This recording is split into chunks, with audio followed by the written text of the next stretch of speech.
Ladies and gentlemen, the crew board is here for your safety. We will shortly show you a video demonstrating the safety features of this aircraft. Headphones attached to electronic devices are not allowed during the safety video, and we now ask for your full attention.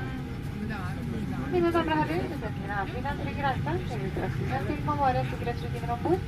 Høretelefoner som er tilknyttet elektronisk utstyr er ikke tillatt under sikkerhetsvideoen, og vi ber om deres fulle oppmerksomhet.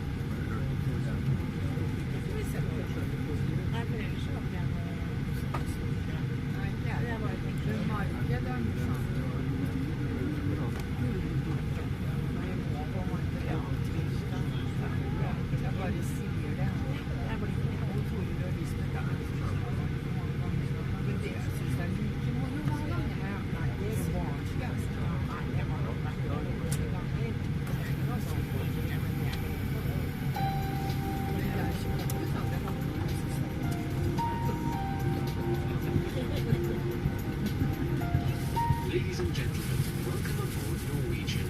Please may we have your attention while we demonstrate the safety features of this Boeing 737-800 aircraft. To avoid blocking your exit, please stow hand luggage in the overhead locker or beneath the seat in front of you. If you are seated in the front row or the row next to the overhead exits, please keep these areas clear during takeoff and landing. To fasten your seatbelt, insert the flat metal tape into the buckle and tighten by pulling the strap. To unfasten, lift the flap and pull the ends apart. If there is a drop in cabin pressure, oxygen masks will be applied from a panel above your head. Remain seated and pull the mask down towards you to activate the flow of oxygen. Place the mask over your nose and mouth. Pull the elastic band over your head and breathe normally. Adjust the mask by tightening the elastic band. Secure your own mask first before assisting your child, infant or others. There are 8 emergency exits on this aircraft, 2 at the back, 2 at the front and 4 exits over the wings. To open the over-wing exit, pull the red handle down and leave the aircraft by sliding down the rear of the wing. To open the front and rear exit doors, pull the lever in the direction of the arrow. Escape slides will deploy from the base of all front and rear exit doors. If a slide fails to deploy, pull the handle to inflate the slide. Leave the aircraft by folding your arms across your chest and jump onto the slide in a sitting position. If there is a loss of electrical power, emergency power lighting on the floor will guide you to the exits. Your life vest is under your seat. In the unlikely event that the aircraft should land on water, remove the life vest from its pouch and place the vest over your head. Secure the strap around your waist and tighten by pulling the strap. Inflate the life vest at the exit by pulling both red tabs firmly downwards. The life vest can also be inflated by blowing into the red tubes on the front of the vest. A light is provided for attracting attention. If a life vest is worn by a small child, pull one tab only to inflate the vest. Smoking is not permitted anywhere on this aircraft. Passengers are advised that smoke detectors are installed in all the toilets. The use of electronic devices containing radio transmitters is not permitted, as they may interfere with aircraft systems. Mobile phones and other electronic devices of flight mode must be placed into flight mode now. All electronic devices that do not support flight mode must be turned off during takeoff and landing. Ladies and gentlemen, we are now preparing for takeoff. Please ensure that your tray table is stowed, your seat belt is securely fastened, your seat back is in the upright position with the armrest down, and your window blind is open. All safety information is shown on the safety information card located in your seat pocket. Thank you for your attention, and we wish you a pleasant flight with Norwegian.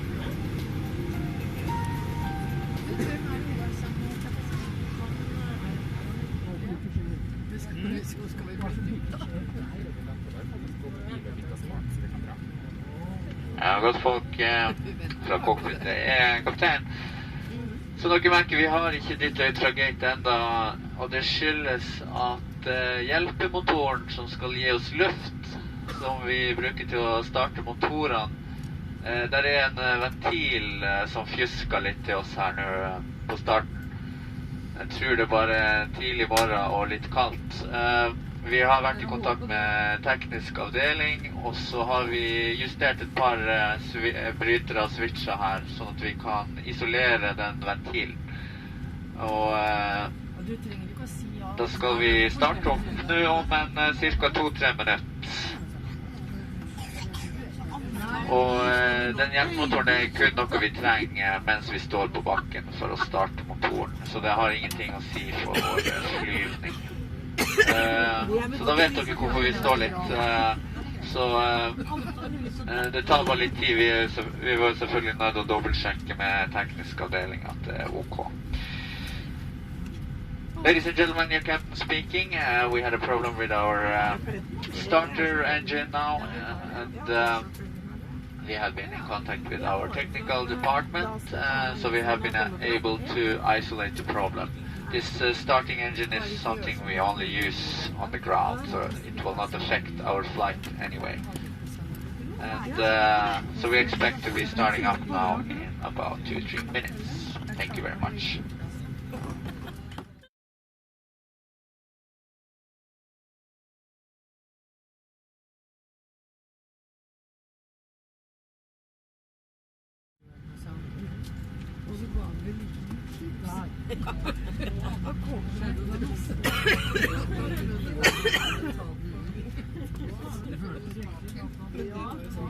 Men i Italien vil vi fra Trøsøster nå, vi skal reise til flyplassen, så den blir med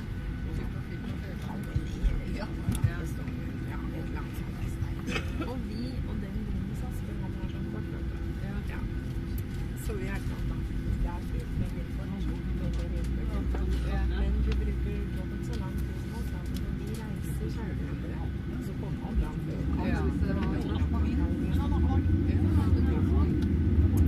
Men da skulle vi ta så vi får litt fart på det. Ja, så kan vi kaste ut halvparten, så vi ikke det.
Ladies and gentlemen, approaching Las Palmas, before landing, please raise your seatbelt to number position, follow each other, and fasten your seatbelt. All electronic equipment which does not support flight must be switched off again.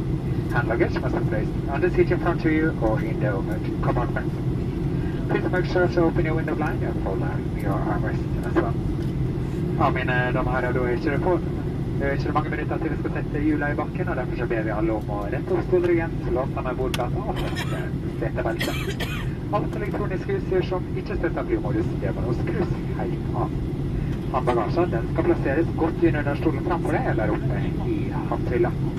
Vi ber også om at alle armleden blir lagt ned, og vinduskjermen blir åpnet.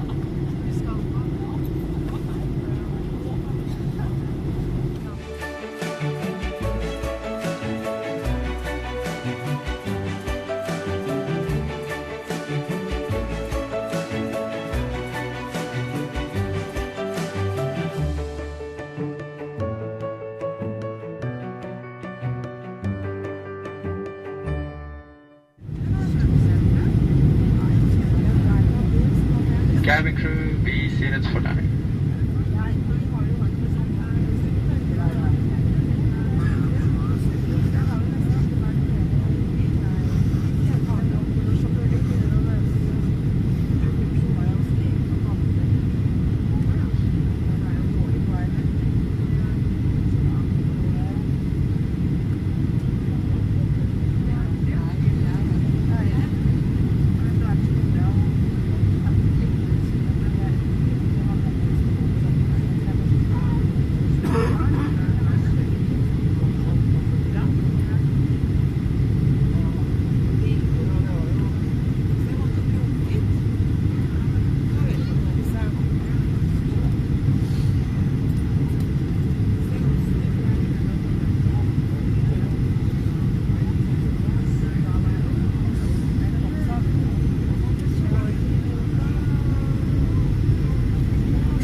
Ladies and gentlemen, welcome to Las Palmas.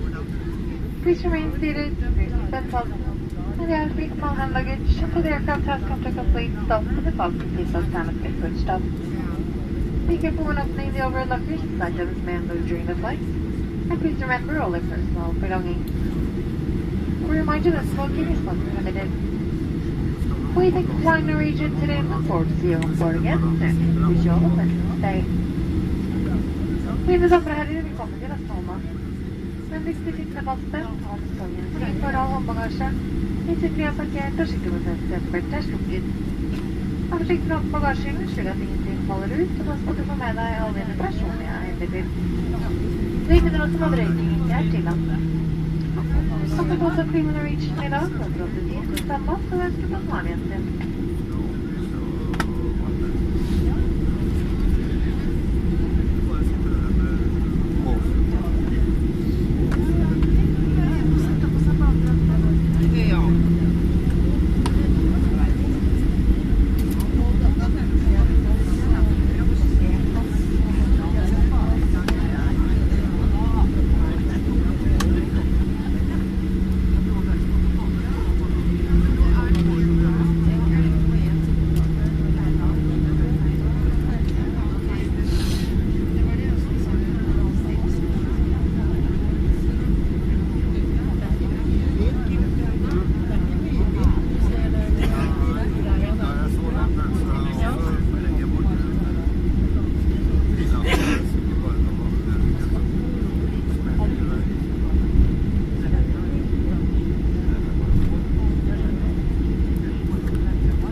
Sounds like go check out.